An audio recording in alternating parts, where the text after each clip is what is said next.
1986 চনত মিচিং যুৱ মহোৎসৱ আৰম্ভ হৈছিলে। তেতিয়াৰ পটভূমিটো মই ক'ব বিচাৰিছোঁ। 1996 চনত এটা বিশেষ মুহূৰ্তত মিচিং যুৱ মহোৎসৱ অনুষ্ঠিত হৈছিলে। 1995 চনত এটা ভুৱা সাহিত্য এখন চৰকাৰে মিচিংসকলৰ ওপৰত জাপিব বিচাৰিছিলে। তাৰ প্ৰতিবাদ কৰিছিলে আৰু প্ৰতিবাদ কৰাৰ কাৰণে চৰকাৰে এটা কঠোৰ ব্যৱস্থা গ্ৰহণ কৰিছিলে আৰু আমাৰ বিৰুদ্ধে এটা পুলিচ প্ৰশাসনৰ জৰিয়তে এটা আক্ৰমণ নামাই আনিছিলে।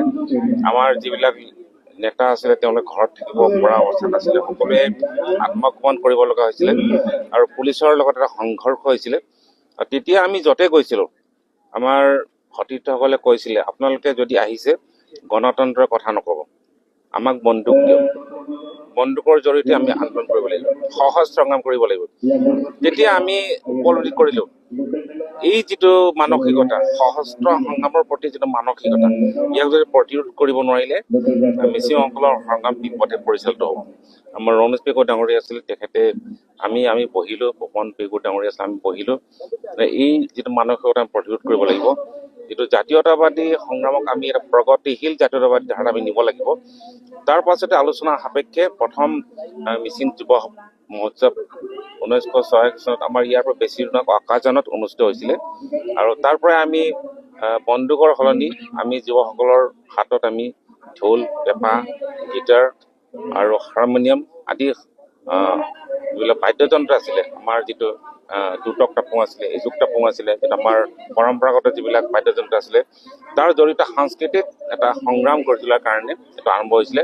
আৰু তেতিয়াৰ পৰা আজি দশম সংখ্যক ইয়াত অনুষ্ঠিত হৈছে।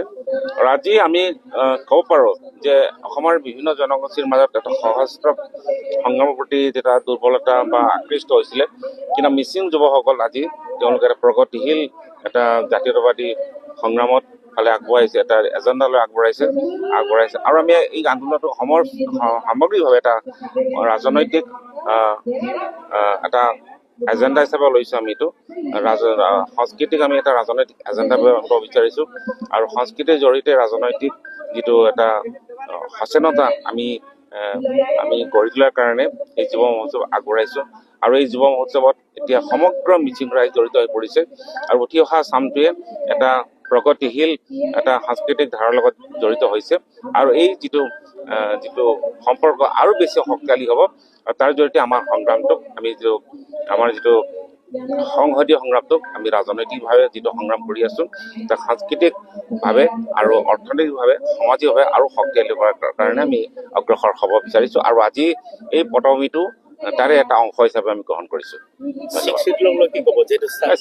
এটা সাংবিধানিক আমাৰ অধিকাৰ, এইটো আমি মিচিংসকলে পাবই, তাত সন্দেহ নাই।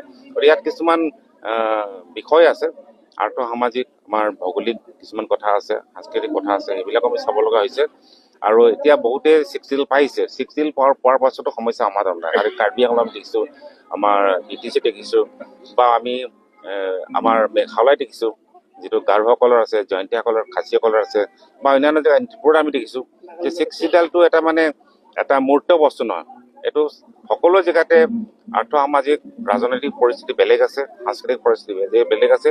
গতিকে আমাৰ ইয়াত বেলেগ আছে, গতিকে আমাৰ যিটো প্ৰেক্ষাপটত আমাৰ পৰিস্থিতিত আমি এটা নতুন ধৰণে আমি এটা ৰাজনৈতিক ব্যৱস্থা কৰি দিব লাগিব। তাৰ কাৰণে আলোচনা হৈ আছে আৰু কেন্দ্ৰীয় চৰকাৰৰ লগত আলোচনা হৈ আছে আৰু সেই আলোচনাৰ এটা সদিচ্ছা হিচাপে আমাৰ ভাৰতবৰ্ষৰ কেন্দ্ৰীয় গৃহমন্ত্ৰী আমাৰ ইয়ালৈ 28 তাৰিখে আহিব, এটা সদিচ্ছা হিচাপে আহিব যে মিচিংসকলৰ যিটো সাংবিধানিক অধিকাৰ, সেই অধিকাৰটো প্ৰদান কৰাৰ প্ৰতি তেওঁৰ সদিচ্ছা প্ৰকাশ কৰিবলৈ তেখেতে উপস্থিত হ'ব।